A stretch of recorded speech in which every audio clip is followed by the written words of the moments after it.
Welcome back to Minty English. Today I'm going to talk to you about the passive voice. And if I have enough time in this video, I think I will talk to you about gerunds.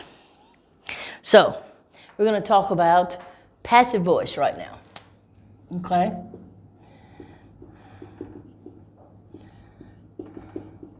All right. Passive voice. Passive voice is something we use when we, for instance, we say this. The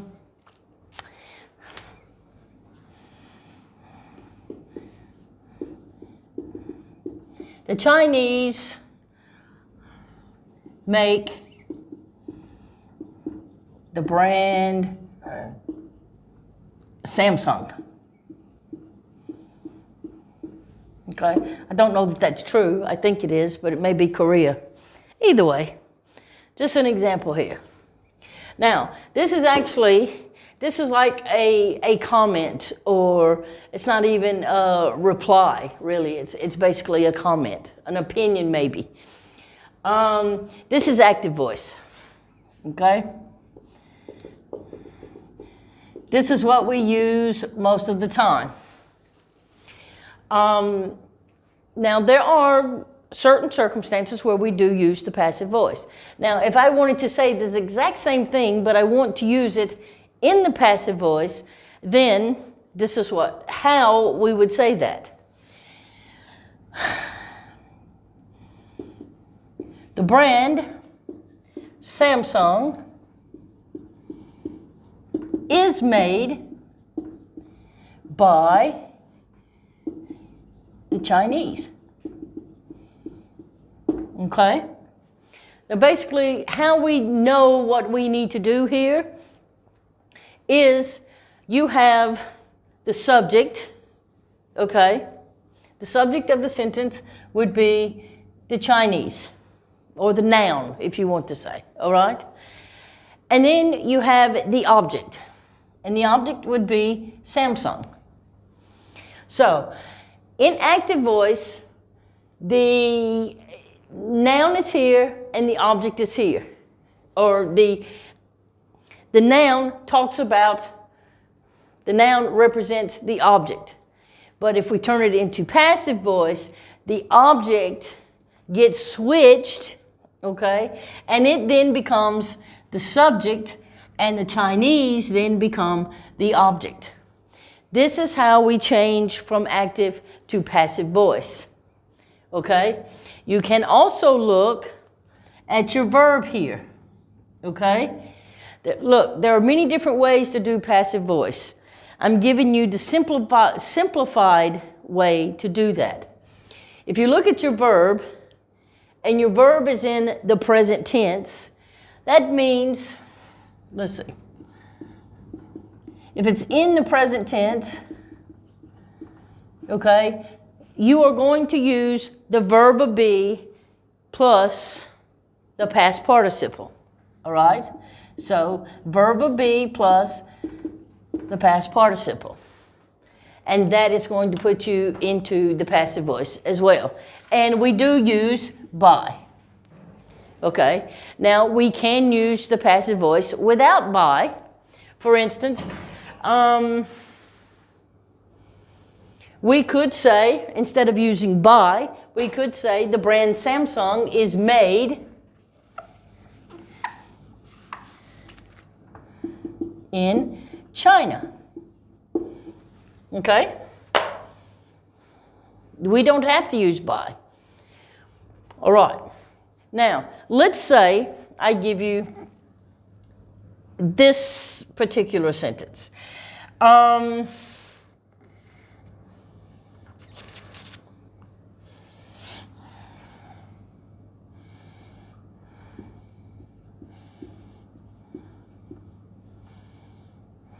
Oops.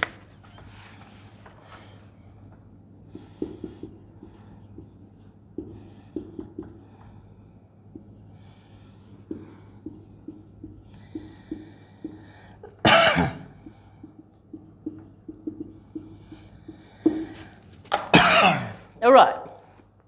Harry ate 6 bananas for dinner. Okay? Maybe he's a monkey. I'm not sure. But anyway. So, here, our subject would be Harry. Yes? And our object would be what? Our object, now there's 2 different things here that you could use, but your object is going to be bananas. Okay? So, the bananas need to come first. That would be 6 bananas. Now here, your verb is in the past tense. Okay? Now, because your verb is in the past tense here, that means you're going to have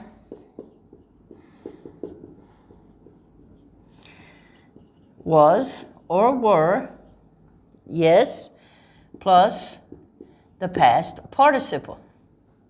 6 bananas, and because it's plural, we say were eaten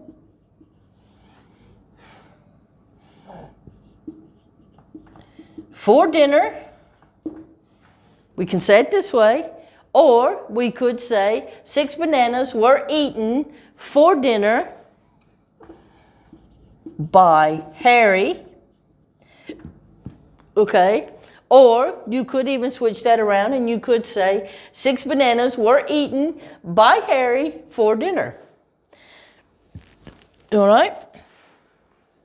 So, this is passive voice. You can use the passive voice with the present continuous.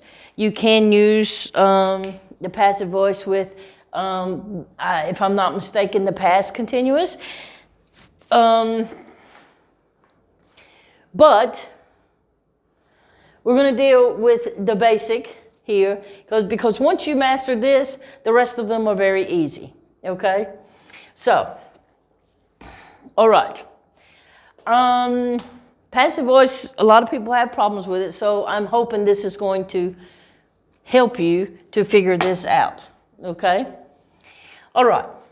So, now I want to talk to you about gerunds. A lot of people say they've never heard of gerunds before. A lot of people say they know what they are, how to use them. Well, I'm just going to give you a short rundown of this, okay? Gerunds.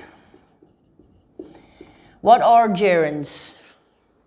Gerunds are basically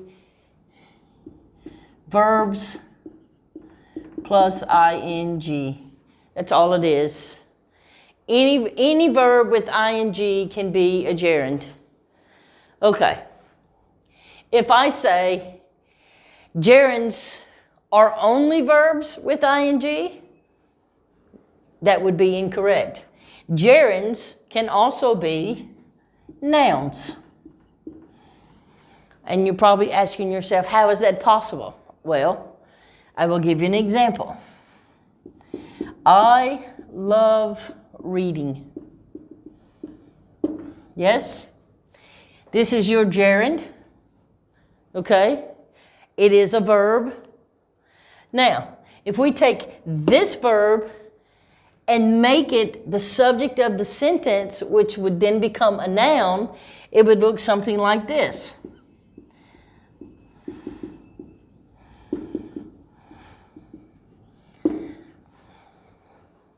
Yes? Reading is fun. Reading is relaxing. Reading is boring.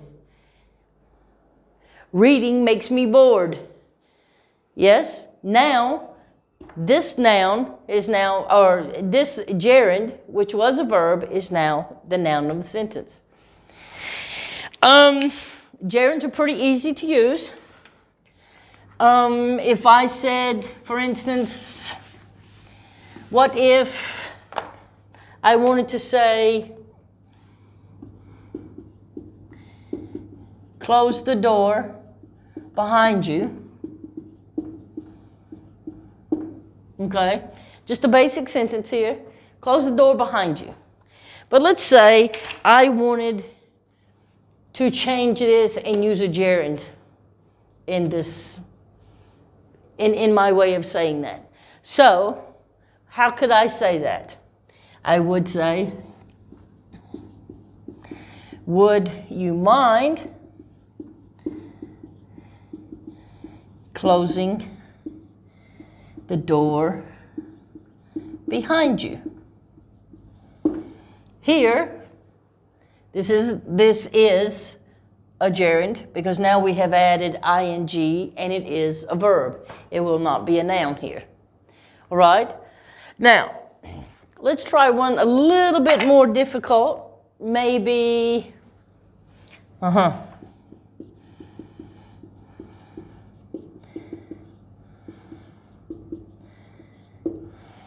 This seat is taken. All right? Well, what are we trying to say here?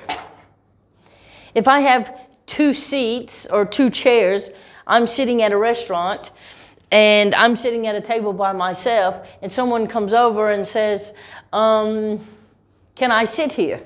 I'm going to say to them, this seat is taken. So what does that mean exactly? Right? It means, don't sit here, I'm waiting for someone else. So if I'm saying don't sit here, how am I going to say that as using a gerund? Yeah? Would you mind, and here it would be negative, would you mind not sitting here? Yes? And there is your gerund. And it's going to be negative because I don't want you to sit here. I'm saving this seat for someone else. Okay? I hope that this has helped you with gerunds and with the passive voice. And if you have any comments, please leave them below. And don't forget to hit the like button and the subscribe button. Until next time, have a good day.